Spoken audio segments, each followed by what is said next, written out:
Good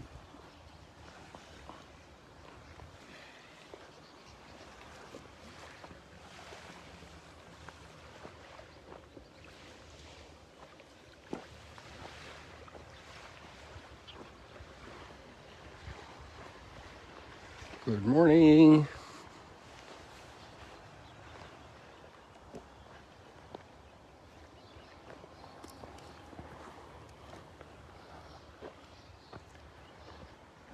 I had an interesting thought this morning and last night as I heard two commentaries people give about today's readings. And I respect both of them, two very different places in the world, different languages, different responsibilities. One's a priest, one's a bishop. And both of them say we're not familiar with the work of a shepherd.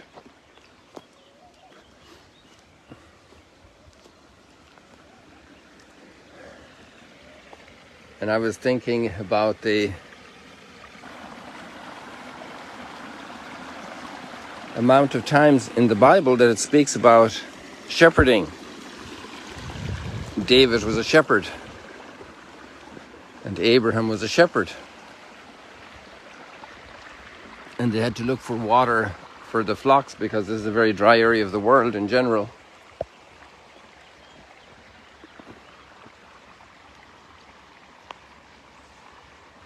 And they look for pastures because many places it's not very good.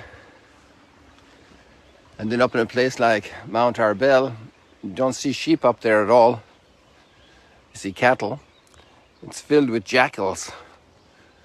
I'm not sure how long sheep would last there. I think that's one of the reasons why that you don't see them there. Because it would be very hard to defend them from the jackals. Jackals are very sly, very astute like foxes. And they take out the little lambs. They decimate the flock. 3 or 4 jackals around a sheep would leave the sheep defenseless. And then on the farm as a child, I remember catching little lambs from my dad. He would inject them, or he would, maybe they had a little, something caught between the two hooves of the foot. That would happen older sheep as well. They'd get lame. You have to see what was wrong. If they needed a little poultice lid, something to heal them.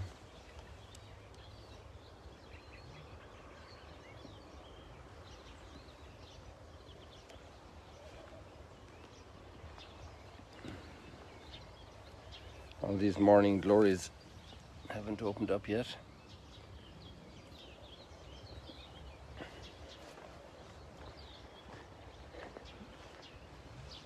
And then you have to shear the sheep. There's a great advantage in shearing the sheep because you get the wool. And the wool is a great source for clothing. And it's a commodity. I remember we took care of the wool. Sometimes the sheep would get stuck in bushes, thorny bushes, and they'd get wrapped in a briar and they couldn't get away. They became a victim again for foxes. And it was hard to get the thorns out of the wool because you couldn't sell wool like that. Sometimes they laid in dirty places and their wool got all dirty, and we used to wash the sheep before shearing so the wool was clean. But then if you came, this is the month for shearing, April, May in Ireland, and if you didn't shear the sheep, the flies would come and nest in the wool, and they would breed the next generation of flies. But they would, in the first moment, they were little, we used to call them maggots. I'm not sure how technical that name is. And they would feed off the skin of the sheep, and then they would dig into the flesh, and it would become horrible. Terrible suffering for the sheep, and the sheep could do nothing about them. They tried to rub themselves against the trunk of a tree or something, but they couldn't fix the problem. So it's very important to shear the sheep So there was no place for those flies to nest and breed and ruin the sheep.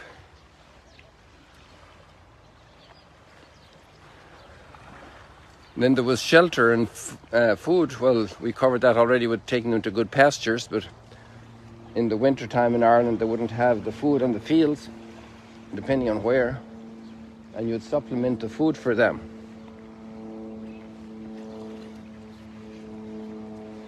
Or the fields got wet, very wet, and that was very bad for the feet of the sheep to be on wet ground. So those are just a little list of things. Then another very serious thing would be when the sheep would be having lambs. Sometimes if it was, especially the first lamb, and if the lamb was very big,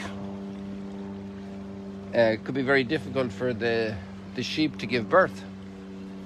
Also with cows. And then the farmer, the shepherd, has to help the birth. And if there was a failed birth, it could mean both the death of the lamb and of the sheep. So a lot of different features, and you really have to be on top of it every single day. You can't leave the sheep any day without paying attention to them. You need to check.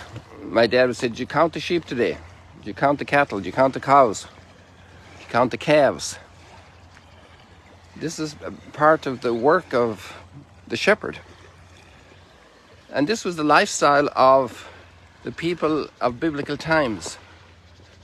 The flocks were a major source of sustenance for the people. Their life came through the flock. Their clothing, their cheese, their milk, and then their feast, their food, the meat for special occasions. And then, because the sheep were so precious, they also became an expression of the love of the people for God, and they sacrificed sheep. They gave of their most precious of the flock. And they sought the lamb without blemish. Another thing we used to do at home in the shearing, one of my first jobs ever, was to weigh the fleece of wool when it was tied up. Maybe I was 7 or 8 years of age, and we had a little weighing apparatus. It was called an ounsel, probably because of the word ounce, pounds and ounces. And to weigh the fleece of wool. And my only task was to find the heaviest one. Why? Because that heaviest one was the donation we gave to the Franciscan monk who came by every year, and they would come by in that time in May, June, and they would gather the fleeces. We would give them a fleece of wool, every farmer would, and this was a means of support for the Franciscan brothers. And that was a very special moment. My parents had great joy when the Franciscan came to the house, and we gave them the fleece of wool. They'd sit down, there'd be tea. Tea in Ireland means more than tea, it means an awful lot more. It really is a meal. And the best meal would be served for the Franciscan. It was considered a great blessing. My aunt was a Franciscan nun, you know that, in Africa, 57 years in Nigeria. So this was, then the sheep then becomes also connected, and that resource that the farmer had, that offering in the temple. And then Joseph and Mary didn't have the wealth to offer a sheep, and much less to offer a bullock or a cow, a bull at the temple. So they offered 2 doves. And there we see another dimension of the shepherd in his religiosity, offering the best of his flock. That's even in Genesis with Cain and Abel. That topic, that theme.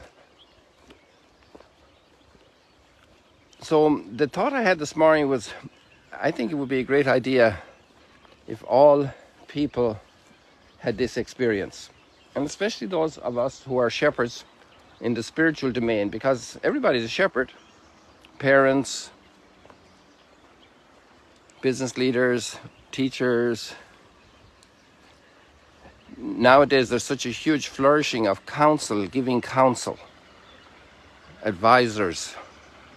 They're guiding people to understand their life situation, and it could be driving, it could be marketing, it could be coaching, even coaching in sports, in business, in research and investigation, and all kinds of fields. There's coaching. So how much more in the spiritual life it's needed. But everybody then has a share in guiding and helping others, in shepherding them along. And wouldn't it be good that we have that experience, especially for the spiritual shepherding? There's something precious about that, being out in the fields with the sheep. I was thinking maybe all the seminarians should have to show evidence that they had experience in the fields, because it's possible that really all over the world there's still flocks, as much as people are so removed from that situation. But that's the language of the Bible, to know that a little bit. Even to spend a week on a farm might be as important as doing a course of theology. To spend time helping and seeing the work, also the hard work that a shepherd needs to do. Because to be a good shepherd, and Jesus used this image, to be a good shepherd. A good shepherd leads the flock, protects the flock, allows the flock to have a fullness of life.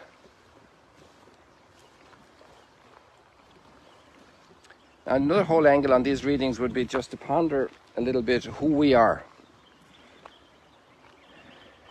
We talked about different areas of life, different endeavors in learning, and in business and politics and sports and society, teaching.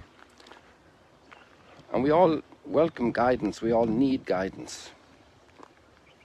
Even nowadays it's fashionable for people to have a trainer for their sports, for their exercise, for their health. I'm not still convinced about the great need for it. It's kind of a spontaneous thing you should be able to do, but probably it helps a lot for people, motivates them. That's also part of shepherding people, motivate us.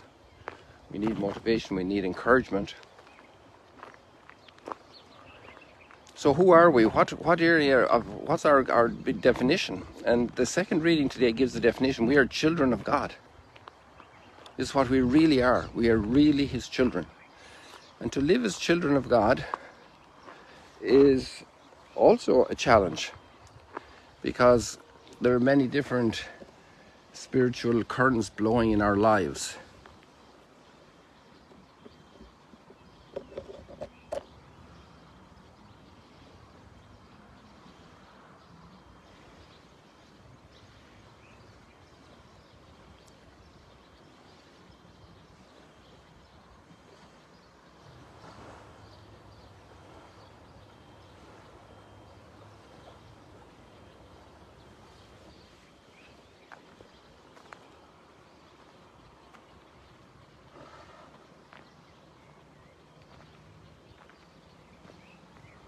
So imagine getting good coaching to become a great child of God, to excel as a child of God, to trust in Him, to love Him, to overcome rebellious moments, to deal with all the difficulties along the path. And Jesus is the ultimate good shepherd in that area. He laid down His life for us. What a mark of a shepherd. The example He gave, the authenticity of His shepherding. I need a big prayer for parents nowadays, because there's so many lifestyles acquired in the world, and people in their freedom indulge in things It's not good for children to have that example. Children need better, deserve better. The great work there, the first shepherds really are the parents. We need to support parents a lot and help them to shepherd, to guide their children. The children come under so many different forces in their lives, so many different pressures, and how they need to be led to discern that, to cope, to resist influences that sell themselves as something good but actually are really destructive of the heart and the soul and the mind. All the addictions, people lead people into addictions intentionally. Oh, how destructive. The preparation for marriage, so important to have a good relationship, and so frequently lack of preparation. The preparation for marriage isn't just a course before marriage, it's the choices you make in life all the time, the way you relate to people, the way you understand who a person is, that each person is a child of God, made in his image and likeness. Such great need for shepherding. People, let's pray for our world today for good shepherds, and it's actually the day for prayer for vocations. And next Saturday, in our community, there'll be 20 new priests ordained, God willing, in Rome. So please say a prayer for them, so they'll be good shepherds. Thank you for all your prayers, for your support. God bless you. God bless you in your work as shepherds. Everybody is a shepherd in some way. Even if you're on the bus and somebody is hurt, somebody slips, and you help pick them up on the street, help carry a shopping bag that's a little too full for them, too heavy. Every little thing. Somebody's broken down the roadside. You're a good shepherd. May you be blessed as you shepherd your neighbors, your children, your family, your parents, your aging parents. God bless you. See you later, alligators. Have a blessed Sunday today.